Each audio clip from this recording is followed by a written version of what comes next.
The information on this podcast is not a substitute for seeking help from a qualified licensed professional counselor or a qualified licensed medical provider. Hello, and welcome back to another session of the Evolving Chair podcast with your host, Lakeisha. Today, I have a very special guest with me, Miss Jasmin Pierre. Do you want to say hi to the TEC listeners? Hi, everyone. Yay! And before we dive into our discussion for the day, I'm just going to let the listeners know a little bit about you, Jasmin. So, Okay.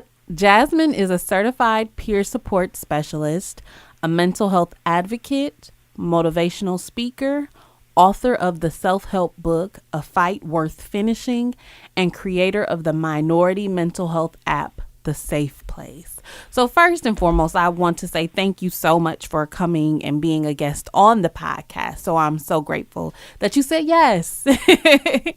No problem. Thank you for having me. Yes, you are so welcome. So Jasmine, I guess let's talk about your story. How did you become so involved and passionate for being an advocate about mental health? Well, it's because I've gone through it myself. I was diagnosed with Major Depressive Disorder at the age of 20, and I've attempted suicide 3 times.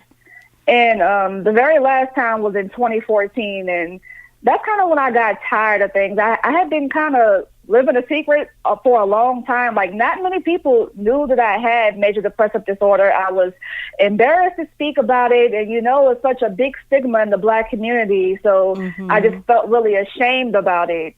And after my last suicide attempt, I was just like, you know what, I don't want to keep going through this. I want to get help.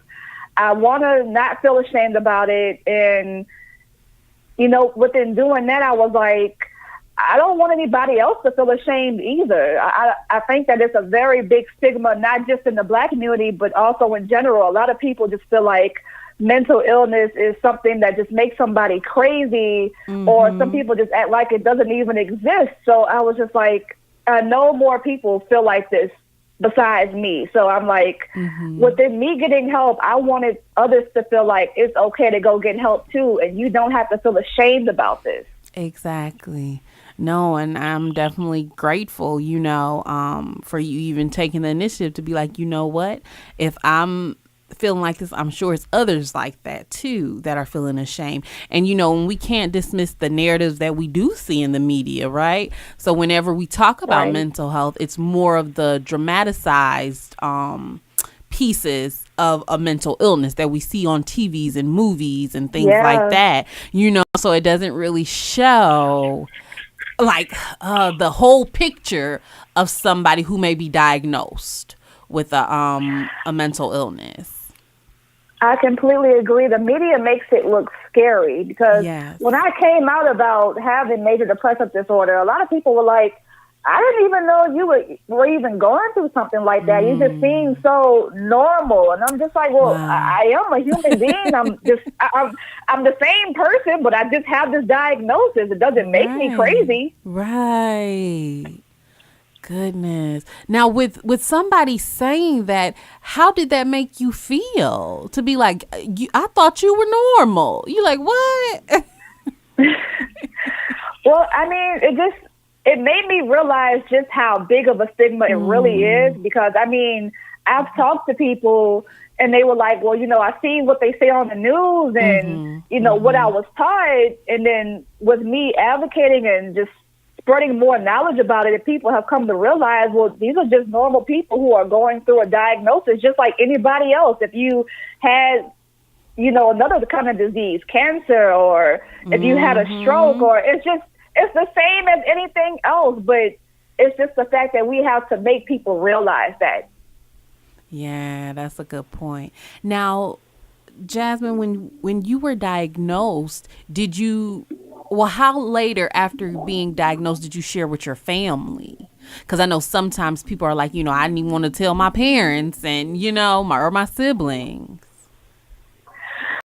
Well, actually, during my very first suicide attempt, my mom was the one who took me to the hospital, and the second one my dad took me. So they already knew, Okay. but it wasn't until years later that like majority of the people who I know knew. Like my close friends knew, but let's see, I was diagnosed when I was 20, and so I didn't really come out to everybody until I was 26 years old. So it was years before I just really came out and said, you know, this is what's going on with me. And did you, and how did your friends receive that? Well, my close friends, they already knew.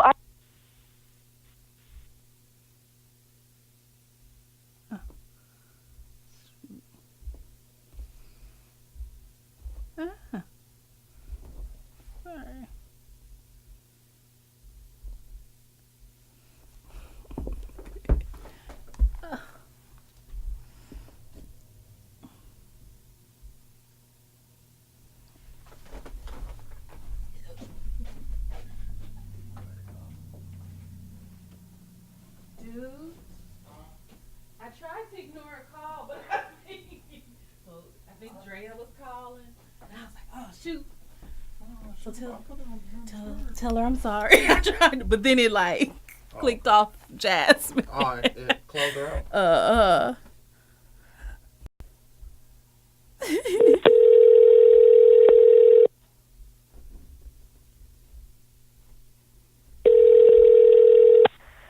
Hello? Sorry about that. I am so That's sorry. Okay. I was like, oh, it got silent. I was talking, and I'm like, where did she go? I tried to ignore the call that was trying to come through. Oh, okay. Oh, no. It's okay. Hey, everybody has technical difficulties sometimes. I understand. I get it. Yes. So we can start back because I think, and I'll just re-ask it again. That's fine. Okay. No problem. Thank you so much.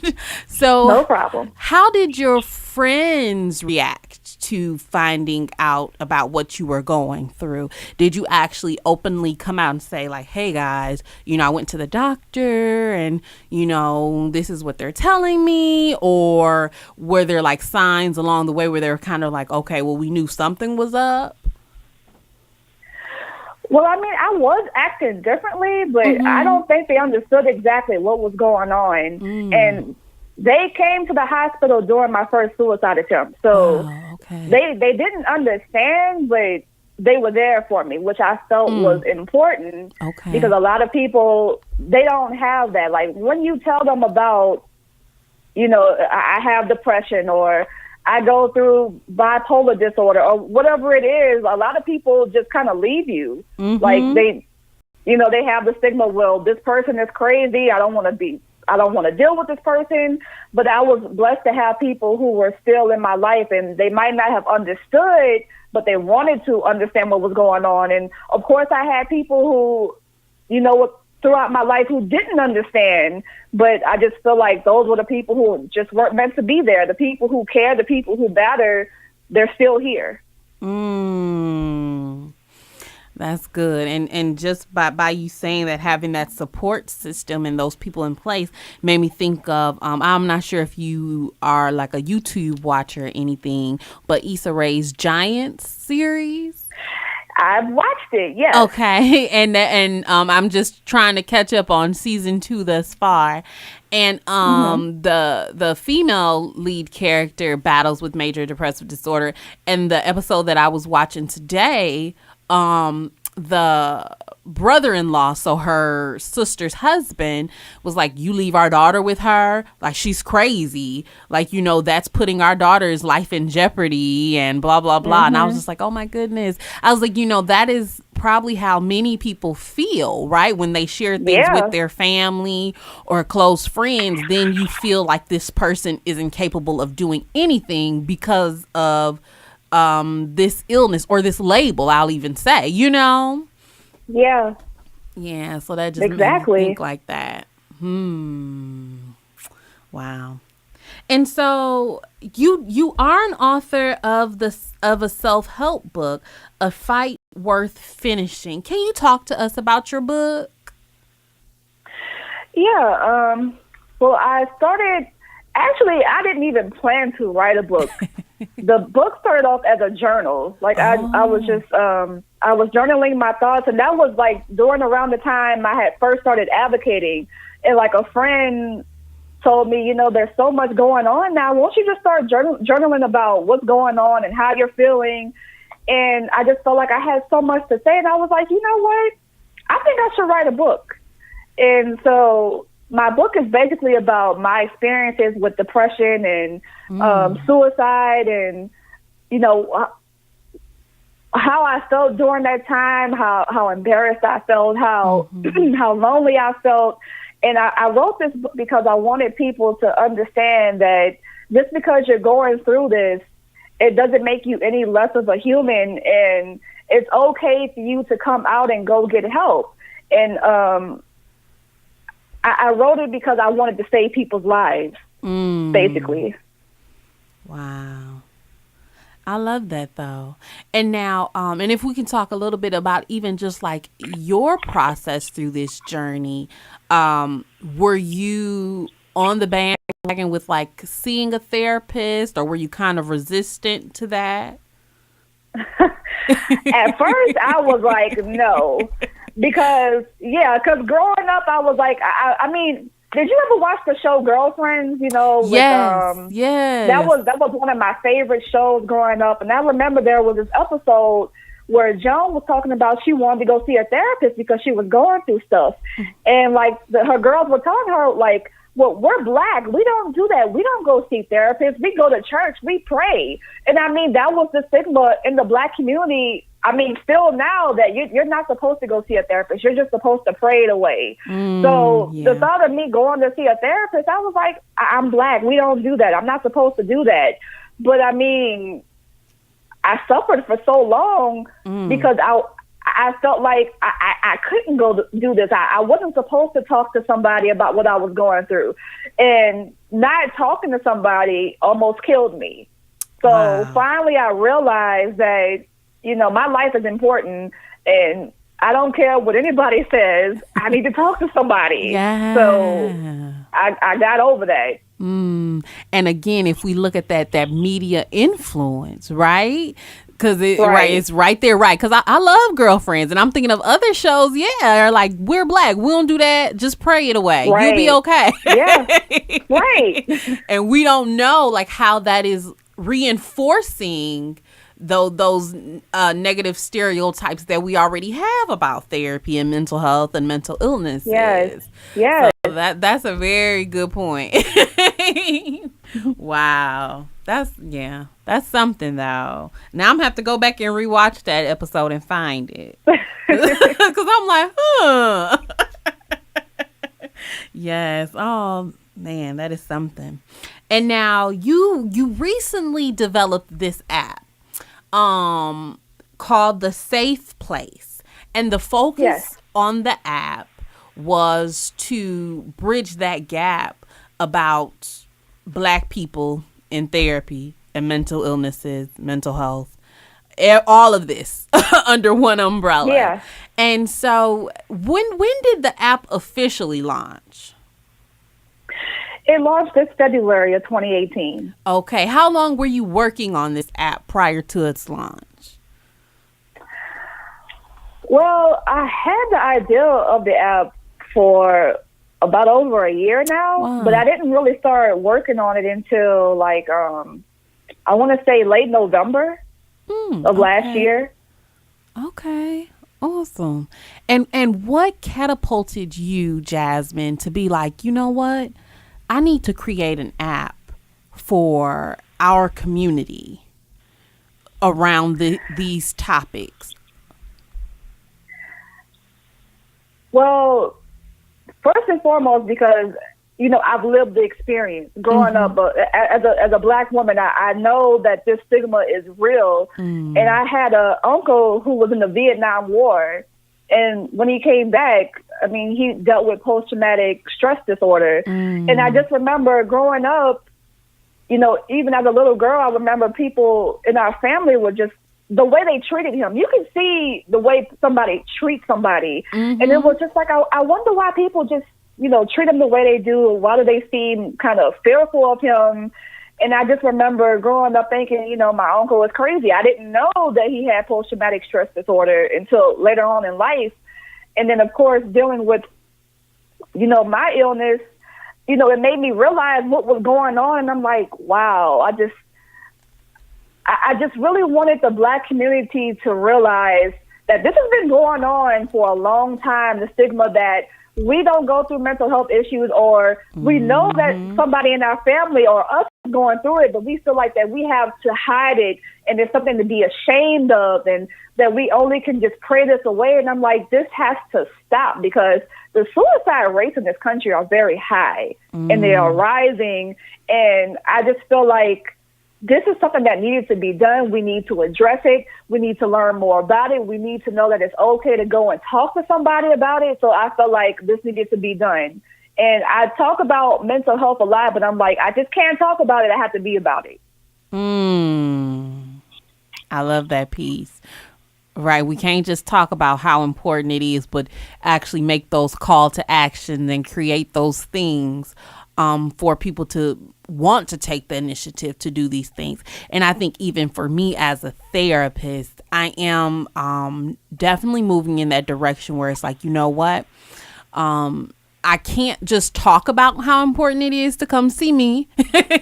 But actually putting more action behind it. So being out there more in the public's eye, and just more interactive with the community. So even for me, like I'm getting to that place to know I can't just, stand up there and talk about it. Like granted, like, we should still be having conversations. Don't get me wrong.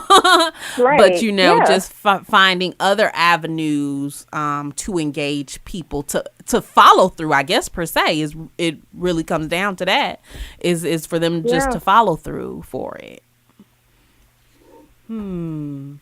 And now with your app, Jasmine, what can people expect to see in the app? Well, there's a lot of things that I put in the app. There's mental illness descriptions, of different mental illnesses, like the definition, so people can understand exactly what it is. There's self-assessment questions about those illnesses, like just certain questions to see that maybe you're going through these certain symptoms, and if you are, you should go and seek, go and seek some help. There's self-care tips. I put a lot of self-care tips about, maybe how Black family members might perceive your illness, how things happen in the church, police brutality, because I feel like that's a really big thing too. I mean, I don't think a lot of people realize how much mental stress seeing, so many Black people being gunned down, what that does to us. So, there's a lot of self-care tips I put in there just to, just not for mental illness, but our mental health in general. Because I feel like even if you don't have a mental illness, we all have mental health, and we have to take care of ourselves mentally. Yes. There's informative articles, there's videos, there's podcasts, there's a group forum. I just put a lot of interactive things in there, and as the app grows, I want to put more. And I definitely see that because I was able to go on there and just go through the different topics. It's definitely very user friendly. And like I shared with you earlier, I do love the fact that you have the definitions of the mental illness descriptions, and the self-assessment questionnaire for each kind of diagnosis. So I really love that. And like, I'm loving the self-care tips because I'm in that now, looking at it too. And I love the one that says when church members don't understand. Yes, to take when a church member or leader doesn't understand your mental illness. Yeah. So, and just thinking of our culture, like that one is like probably the most the most needed one. I'm sure. Exactly. And I think that I got lucky because I have a pastor who he understands. I mean, he let me talk about my app in church. Wow. Like he let me talk about it. He wants people to download it because, I mean, he understands there's a spiritual aspect, but he's like, hello, we're human too. This is real. I love so that. I mean, I think there are more pastors who are trying to at least understand, but it's still a big stigma. So I thought it was really important to add that in the app because, I mean, I've talked to people within the church who were like, thank you for speaking out about this because I felt like I couldn't say anything. I felt like I was just supposed to pray. So it's a really big deal. And, eventually I want to try to go and speak in some churches about this topic because I feel it's like so needed. Yeah, definitely. Awesome. So, because I'm just thinking of like this generation is so tech savvy and a lot more things we can easily do on apps and just on the internet. Where do you think the direction is going in terms of like apps like these in terms of our own mental wellness? Because I'm thinking of like, Talkspace, and you can do like the online therapy and things like that. Or even us as clinicians, we offer online sessions, video online sessions. So where do you think technology is going in terms of mental wellness? I mean, I feel it's starting to take over, which is why I decided to do an app because, everybody has their phone on them all the time. So it's like when you can reach help at a press of a button, like it just makes it easier, to get help. I feel like apps and, even YouTube videos, all these kind of things that we're having out there now, I feel like it's important because, I mean, this is such a fast generation. Everybody is not going to just want to read something, which I think is important for us to read. But so many people are just like, well, I need to see this right now. And, this has to be quick. So I'm just like, I wanted to do something where, you still have to read, but it's like you could just, with a touch of a button, there it is. It's right in front of you. All the information that you need. There's videos. I mean, I just wanted to make it interactive because I know that we live in such fast society now, and I know that technology is taking over, so I feel like it's going to take over more actually. So I just felt like an app was like a good idea to reach this generation.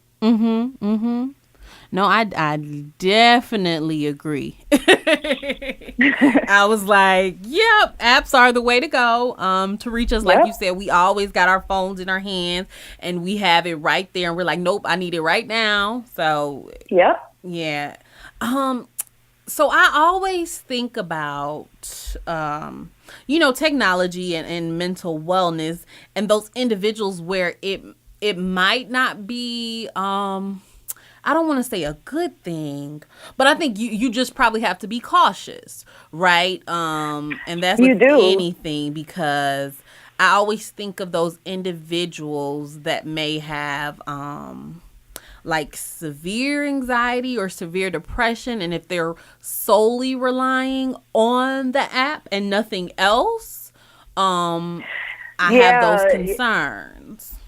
You're exactly right. That's why I was like, people are reading and stuff, but we need to read. We need to be interactive. Right. I feel like this stuff is good, but human connection is more important. Like actually going and talking to somebody and looking at them face to face, which is why I put a list of people. Like, I'm still adding to my mental health directory, but there's like therapists that can be reached in different states and stuff. I just didn't want it to be like, okay, here's this app, and this is the only way you can rely on something is this app. Like, I want people to realize you have to go and interact with people too, because I feel like that's a part of the whole mental health thing too. Is like a lot of us don't want to interact with anybody, and when we're not talking about our stuff, that stresses us. Well, I know for me, it stressed me out a lot when I didn't talk to somebody. Like when I actually am able to look somebody in the face and actually, have an interaction, like that does something for me. So I feel like that's more important, actually. That's good. I love that you said that. And, and not to discredit like the technology of it, because I think that is like an extra support. But like you said, that human interaction, and to actually be able to have somebody there and almost a part of your support system in essence. Yeah. Jasmine, if you can share with us, what were like 2 things you took away from going through the therapeutic process with the therapist? What are 2 things you can look back on and be like, wow, like I didn't know this about me, or I learned this? Like, what are 2 things? And you probably have several, but I'm just trying to narrow it down. That's a very good question. I think the main thing that I took from it was that I needed to talk to somebody, because actually bottling things in was my biggest trigger, because I didn't want to talk to anybody about anything. I felt like I'm supposed to be dealing with this on my own, or somebody's going to think I'm crazy. But actually sitting there and talking to somebody and not feeling judged, that really did a lot for my mental health. It made me realize, I'm an open book now. I'm still, I'm an open book now. I feel like I'm still working on opening up even more, because, it takes years. After I was like holding things inside for such a long time, I feel like it takes a while. It's a process to, become a better person, to open up to people. But I'm so much better now than I was then. Like, I'm open to talking to people more, not just therapists, but like people in general. Because I feel like I said earlier, human connection is so important. So it made me want to connect with people more, and it made me realize how important that is. And I think the second thing would be, trying to think of another good one.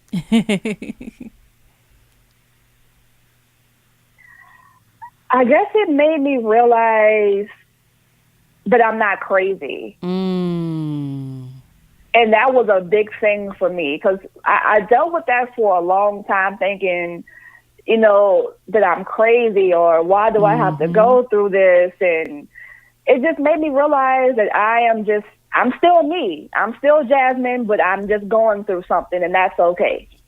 Yes. I love that. I love that so much. Wow. I really love that. Because I think that just needs to be reinforced, because again, on what we see and we hear, that is the that like the advertisement mark for a mental illness. You crazy. They crazy. Let me be done with them. Yep. But to come out of it and be like, you know what? I'm not. Like, I'm not crazy. Yeah, what's crazy is the way that society views mental health and mental illness. That's the thing that's crazy. Yeah. So we are not crazy. Yes. You just going through something. Like you said, I loved how you said that, when you were just going through something. Yeah. And I like to tell people, like, we all go through something. We all have something. Some people may just need a little bit more support than others. Right. To handle things. But no, I love that. How do you think we as a community, so like I'm just thinking like mental health advocates, licensed therapists, everybody under that umbrella, in that realm, as a community, can do more for our people, for them to understand that us talking about mental health doesn't have to be an uncomfortable conversation. You don't have to clench your muscles and get all tight and sweat, right, and just continue to break down those walls and those stigmas that we have. How do you think we can move forward in having those conversations, or creative ways to help people understand, that this is just part of life? Well, I think actually what you're doing right now is a big help, because you being a therapist and interacting with somebody who has a mental illness, just like outside of your work, Like, I feel like that's more important too. That makes us feel like you actually really care. It is not just about the paycheck, you know? Yeah. Thank you. Wow. I didn't even think about, like, crazy enough as that sounds, I didn't even think about that. Like, it's important. Wow. That's a really good point, though. Yeah. And it is, because at the end of the day, this is an issue that doesn't go away overnight. So, I can't necessarily turn it off at the end of a work day, because it's constantly that motivation to be like, our people need the help. They need to understand and not fear mental health, mental illness, therapy. Like, we have to come away from that fear.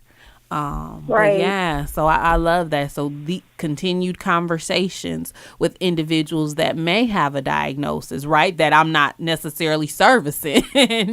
Yeah. And for people to see that we're all the same. Yeah. We're all the same. It's really important. Yes, I love that. What is that one thing, and you probably have several, but that one thing you want people to take away from the Safe Place app? That's a very good question. And yeah, there's like several things I could say, but I want to think about this. That's a very good question. Thank you. I know that I want people to take away that it's okay for us to talk about this. It's important for us to talk about this. And the more that we talk about this, it's going to make it normal, which it should be normal to talk about it, right? I feel like it's just like any other illness, but this is so stigmatized. So I want people to realize it's going to be normal in the future to talk about this. And this is just a part of the start of it happening. I love that. Can you let our listeners know where they can get the app from and how they can connect with you? Because I'm sure it's people going to be like, oh my goodness, I need to connect with her. She has some great ideas, or I want her to come speak. I'm pretty sure it's people that's going to do that. So. Well, thank you. You're speaking things into existence. I love when people do stuff like that. I'm serious. I love positive energy and feedback, but people can download the Safe Place from Android or iPhone. It's free to download. And I actually put it in About Us section in my app. So if you just click on that, you can learn about me, and there's you can email me. Basically, there's my website. There's a way you can contact me. So I made sure I put all that information in the app because, some people have contacted me already. So awesome. Awesome. And I thank you again, Jasmine, for coming and taking time out of your day to be a guest and share your story and the app. Before we leave, though, I would love if you can give the wellness tip for the week. And so this segment of the wellness tip, I usually highlight or have a guest highlight what is something that they can share with my listeners to help them evolve into their best self. So whether it be like a technique, a tool, a podcast, a video, an app. So, I'm just shouting it out there. So, and I would love for you to end with us on the wellness tip for the week. I think, you know what? I'm going to say this because this is something that I've been doing myself, actually. Okay.